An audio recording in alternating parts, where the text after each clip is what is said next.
Vous aviez dit la toute dernière fois que vous êtes sur ce plateau que l'on peut vivre sans tomber malade. Bien sûr. Et voilà, il se trouve que ces cancers, ces infections se retrouvent quand même dans le quotidien des hommes.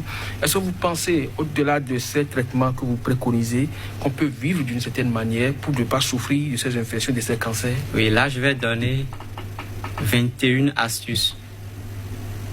La première chose, c'est qu'il faut éviter l'excès en tout.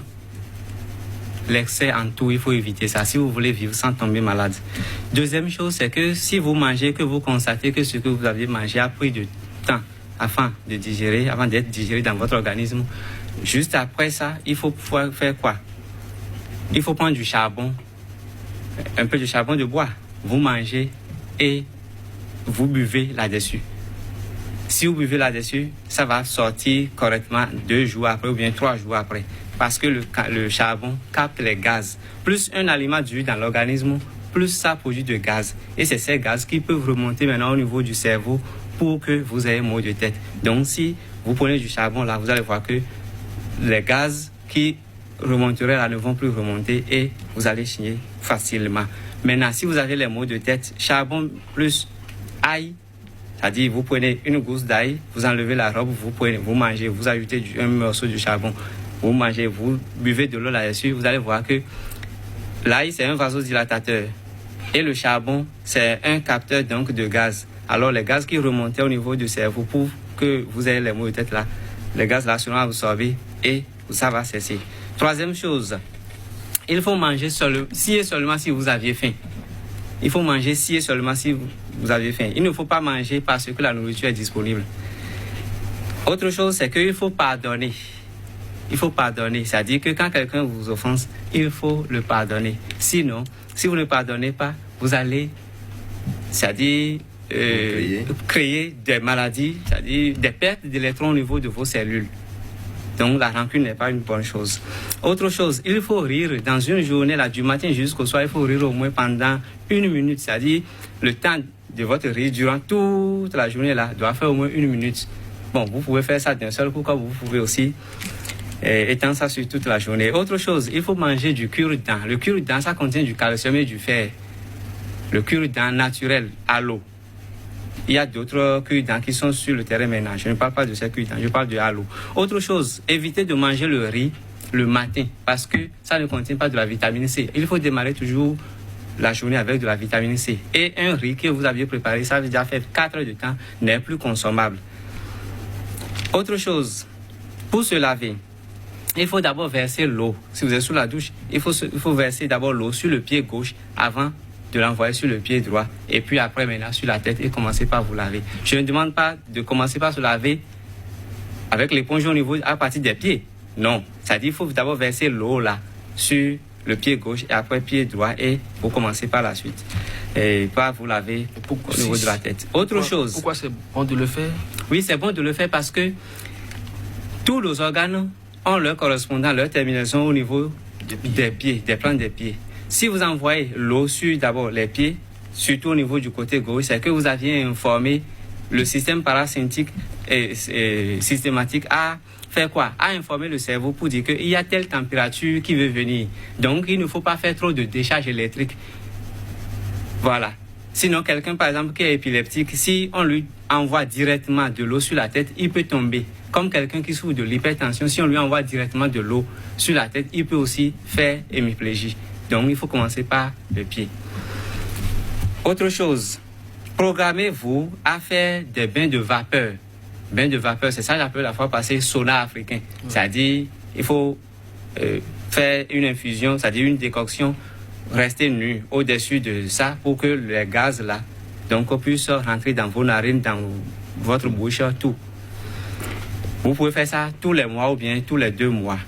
Autre chose, il faut vous programmer à prendre au moins, dans une journée, quelque chose qui est amer. Ou, si vous ne pouvez pas faire ça, au moins dans chaque week-end, il faut prendre quelque chose qui est amer sur 2 jours. Autre chose à faire, c'est que vous êtes en costume veste là maintenant. Si vous commencez par avoir chaud, il ne faut pas allumer le climatiseur.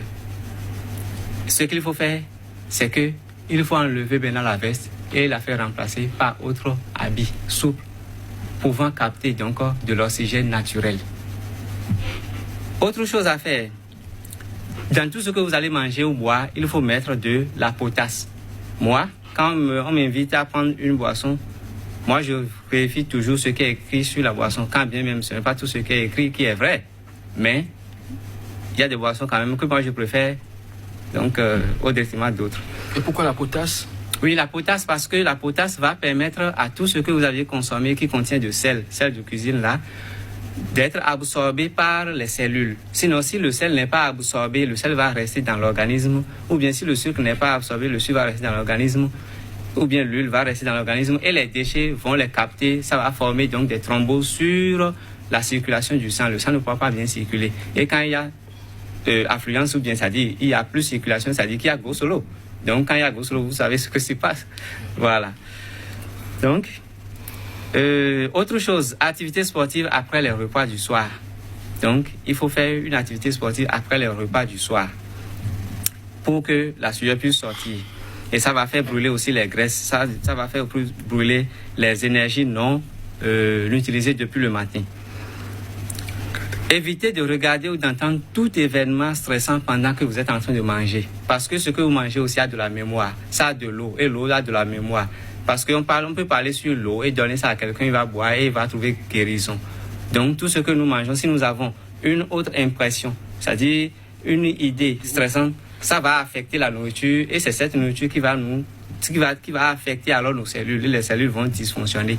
Et j'ai souvent conseillé quelque chose. Dans les hôpitaux, normalement, on ne devait pas avoir des photos des organes malades. Parce que ce que nous voyons aussi peut nous rendre malades. Or, quand on rentre dans les hôpitaux aujourd'hui, je vois on met photos des organes malades et photos d'organes sains. Non, il faut mettre seulement les photos d'organes sains. Sinon, si la personne regarde trop ce qui est malade, déjà c'est que au niveau de son organe qui correspond à ça, il va avoir des problèmes. Oui, ça c'est la loi d'attraction. Autre chose, il ne faut pas regarder sur une feuille blanche pendant la journée, sous une lumière. C'est-à-dire quoi? Si vous voulez rester, c'est-à-dire si c'est dans la journée, il ne faut pas allumer la lumière, surtout qu'on ne devait pas utiliser les ampoules blanches. On devait utiliser l'ampoule rouge, c'est-à-dire qui fait sortir donc de la lumière rouge, qui donne de la chaleur. Bon, malheureusement, ces ampoules rouges-là consomment plus. Il faut éviter de vous faire réveiller pendant que vous êtes en train de dormir. Quand on est en train de dormir, on ne doit pas réveiller l'individu parce que son organisme est entré dans un processus. Si vous stoppez ça, vous suspendez ça, ce n'est pas bon. L'individu, quand il va finir de dormir, il va se réveiller. Autre chose, bon, par rapport à la quantité d'eau, j'ai déjà parlé de ça. Oui. Voilà. Et quelque chose de très important, c'est que le nombre de fois qu'on doit déféquer par jour, c'est très important. Je ne me pose pas la parole, je vais finir. C'est-à-dire quoi? Vous devez déféquer le nombre de fois que vous aviez mangé plus 1. C'est-à-dire quoi? Si vous aviez mangé dans une journée 3 fois, il faut déféquer 4 fois. La première fois, c'est entre 5 heures et 7 heures. Et 2 heures de temps, à 3 heures de temps, après chaque repas, vous devez déféquer parce que pendant ce temps-là, c'est que la nourriture est déjà transformée. Ce qui doit rentrer dans le sang est déjà rentré et ce qui doit sortir, vous devez le faire.